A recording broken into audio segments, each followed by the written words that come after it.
What's up, Falcons Nation? It's your boy Jew coming at you with another Atlanta Falcons video. As always, Falcons Nation, rise up. In today's video, I do want to talk about kicker for our Atlanta Falcons, Younghoe Koo. But if you're new to the channel, please hit that subscribe button, hit that notification bell so you know when I've done Atlanta Falcons content or NFL content. If you'd like to follow your boy on Twitter and Instagram, you can follow me at Jew Talk Sports. If you'd like to donate to my channel, you can donate to my Cash App, which is the $ Jew Talk Sports. And if you'd like to be a part of my Jew Talk Sports membership, you can hit that join tab here on the channel as well. But with that being said, let's jump right into the video. So as I mentioned in today's video, I do want to talk about Younghoe Koo for our Atlanta Falcons. And should Atlanta Falcons fans be concerned about Younghoe Koo? Personally, I don't believe that the Atlanta Falcons should be concerned with Younghoe Koo as far as him going 1 for 4 yesterday against the New Orleans Saints. I do believe that Younghoe Koo did have a really bad game, missing 2 field goals and then having 1 field goal blocked. But I really feel like the team as a whole in all 3 phases didn't play well enough to win that game yesterday, whether it was turning the ball over with Kirk Cousins throwing interceptions, or whether it was the defense giving up explosive plays down the field to Valdez-Scantling. To me, we just didn't play a complete game.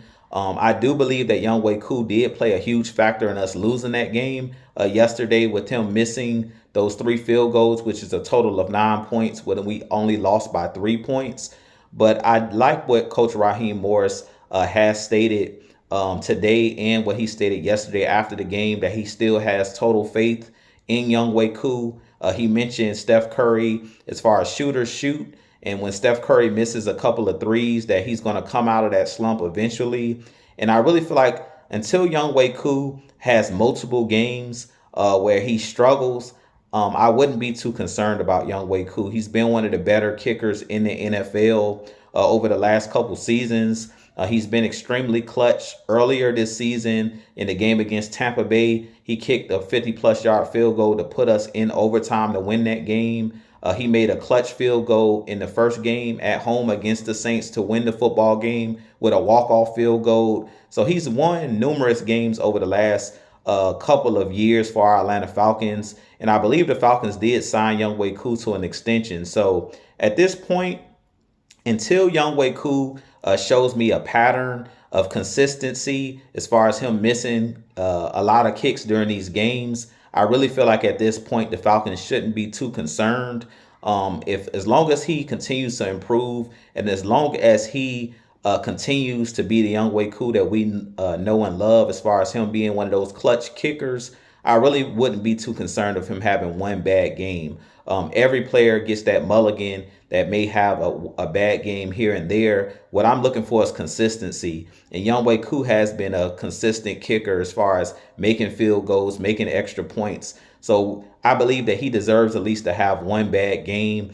Would I have wished him to have a good game yesterday and won the game yesterday? Most definitely. But we've seen even the best players, Hall of Fame players, have one bad game. So at this point, I do believe that this is more of a mulligan than anything. I don't believe that these missed kicks are who Younghoe Koo is. But I also think that it's wise that Raheem Morris is not killing Younghoe Koo's confidence. When you bring up Steph Curry, who's one of the greatest shooters, personally, I believe he's the greatest shooter in NBA history. When you compare your kicker to Younghoe Koo to a great in Steph Curry, I really feel like Raheem Morris is trying to build up Younghoe Koo's confidence and try not to kill his confidence. And I really feel like that's the right move at this point. You guys know I always talk about head coaches has to know when to press the right buttons. And in this case, I think that Raheem Morris is pressing the right button and encouraging his kicker. You've also seen after the game yesterday, Arthur Blank putting his arm around Younghoe Koo as he came off the field, where Younghoe Koo basically pointed to himself saying that it was his fault. It was his bag that we lost the game. And you've seen our owner put his arms around Younghoe Koo and basically just stated that we're going to get him next time, that he still has faith in him and that he understands that there's going to be ups, there's going to be downs, there's going to be peaks, and there's going to be valleys. So at the end of the day, I really still think that Younghoe Koo is a top 5 kicker in the league. And I really feel like he's going to bounce back later on in this year and kick some really big clutch field goals for this Atlanta Falcons team. But with that being said, you guys give me your thoughts on Younghoe Koo. Do you believe that the Falcons should bring in competition for Younghoe Koo? Are you concerned with Younghoe Koo at this point? And do you think that it is a mental block? Or do you think that it was just a mulligan, that it was a one bad game type situation? Personally, I think that it was a one bad game type situation.